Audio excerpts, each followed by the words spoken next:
If you've watched this channel for a while, you already know where this is going. Our first cloves and cinnamon video turned into one of the most watched things we've ever put out. And a lot of you asked the same thing in the comments. Where's this actually from?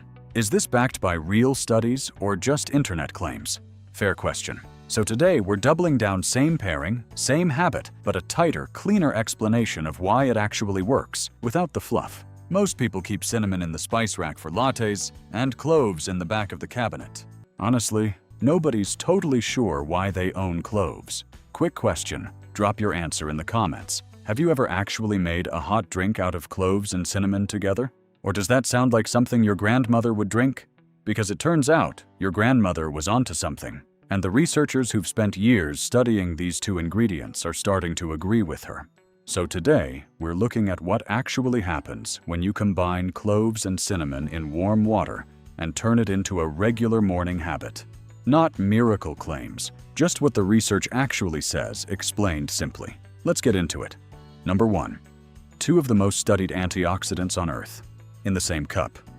Here's what most people don't realize about cloves and cinnamon. They're not just healthy spices in some vague, feel-good way. They each contain specific bioactive compounds that researchers have studied directly in labs, in clinical settings, for decades. Cloves contain eugenol, cinnamon contains cinnamaldehyde, and a wide range of polyphenols. Different molecules, different pathways, not the same tool doing the same job twice. And when researchers measure antioxidant capacity across common spices, both of these land near the top list. Cloves are consistently ranked among the most antioxidant-dense foods tested per gram, and cinnamon isn't far behind, ranking near the top among everyday spices in multiple comparisons. Why does that matter? Your body generates oxidative stress constantly. Not because you're doing anything wrong, it's just the cost of being alive. Breathing, digesting, thinking, all of it. Left unchecked over time, that stress adds up at the cellular level. 2 different antioxidant systems working together in 1 cup every morning. That's the foundation everything else in this video is built on. Number 2, they fight inflammation from 2 completely different directions. Stay with me on this one, because it's the most interesting mechanism in the whole combination. Cloves through eugenol have been shown to influence how immune cells respond to inflammatory triggers, acting on signaling pathways that function almost like a master switch for how intensely the body reacts to a threat. Cinnamon takes a different route entirely. Its polyphenols appear to reduce oxidative damage and cellular stress through separate mechanisms, working more on the downstream damage than the initial trigger. 2 spices, 2 separate mechanisms, aimed at the same underlying problem. Think of it like fixing a leaky roof with 2 people, one patching from outside, one sealing from inside. You get more complete coverage than either approach alone. Chronic low-grade inflammation doesn't announce itself. It builds quietly in the background and becomes relevant to a lot of different health conversations over time. 1 cup won't undo years of it, but 2 ingredients working from 2 angles every single morning is worth paying attention to. Number 3, the compound that behaves a bit like insulin. This is probably why most people go looking for cinnamon in the first place. Cinnamaldehyde has been the subject of serious research into blood sugar regulation. Across a number of clinical trials, cinnamon supplementation has been associated with measurable improvements in fasting blood glucose and insulin sensitivity markers. Though results vary meaningfully between individuals, and it's far from a universal effect. Now bring in cloves. Research looking at cinnamon and clove water extracts together has found they inhibit protein glycation, the process where excess blood sugar binds to proteins in the body and causes cumulative damage over time. That's not just a blood sugar story. That's a story about what happens downstream when blood sugar runs high for years. Neither spice treats diabetes or replaces medical care, but 2 compounds working on 2 different parts of the same problem in 1 cup every morning. That's the kind of pairing researchers keep coming back to. Number 4, your immune system notices this combination. This one tends to surprise people. Cinnamon carries its own antimicrobial story. Cinnamaldehyde has been studied for antibacterial and antifungal activity, including against the kinds of bacteria that contribute to dental plaque and oral infection. Cloves bring eugenol, which has well-documented antimicrobial properties on its own. But there's a less discussed side to it. Eugenol also appears to help regulate immune cell activity, tempering the kind of inflammatory overreaction that often makes you feel worse during a common illness rather than better. So this isn't just about keeping the bad stuff out, it's about helping your immune system respond in a more measured way when something does get in.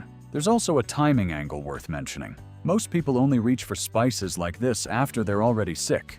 That's not wrong, but it may be backwards. The more interesting research is about what happens when these compounds are already in your system before anything shows up supporting the immune system on a normal Tuesday, not scrambling to fix things 3 days into feeling terrible. This works better as a daily ritual than an emergency remedy. To be clear, this is not a cold cure and no spices. If you're dealing with a serious infection, see a doctor. But as a general daily habit, the research here is genuinely encouraging.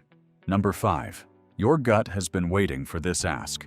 Most people who've started this habit what they noticed first, and it's almost always the same answer. Digestion. That tracks with the research. Eugenol from cloves has been found to stimulate digestive enzyme activity, helping the body break down food more efficiently, and may reduce gas formation in the gut. Cinnamon has been studied for its effect on gastric motility, how quickly food moves through the digestive system, and may help ease that sluggish, heavy feeling after meals. Together, they touch how quickly food moves, how well it breaks down, and how comfortable the whole process feels. If you eat a big meal and spend the next 2 hours feeling slow and heavy, this is aimed directly at that. Number 6. The warmth is real, and there's an actual reason for it. People who drink this regularly often describe a warmth that starts in the chest and spreads outward, slowly. That's not just the hot water talking. Cinnamaldehyde has been studied for its effect on thermogenesis, the process by which the body generates heat, with some research pointing to a mild but measurable increase in metabolic activity. Eugenol adds to that. Lab studies have shown it can influence how blood vessels relax and dilate, affecting how warmth moves through the body. Put together, you get a drink that genuinely feels warming from the inside out. Not the sharp spike and crash of caffeine, but something slower and steadier that tends to be easier on the nervous system. If coffee makes you jittery, but you still want a morning ritual that feels like something, this is worth trying. Number 7. The warning most people never hear. Here's the part most people skip over. It's probably the most important thing in this whole video. Not all cinnamon is the same.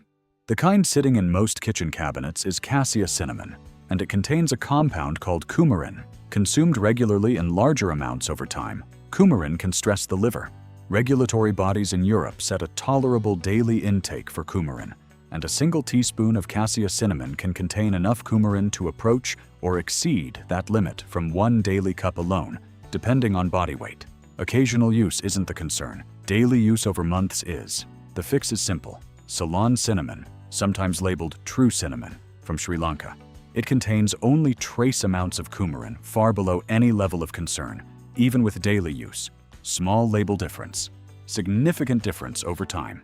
Check the label, make the switch, and this becomes a habit you can build long-term without second-guessing it. So how do you make it? Simple.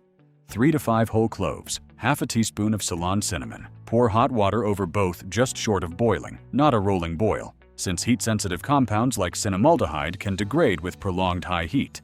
Let it steep for 8 to 10 minutes. Add honey if you like. That's the whole recipe. No equipment, no subscription, no complicated prep. Just 2 well-studied spices, steeped together, before the rest of the day gets loud. Cloves and cinnamon didn't stay in kitchens across the world for centuries by accident. People kept noticing something happened when they used them together. The labs are just catching up to what the kitchens already knew. So back to the question from the start.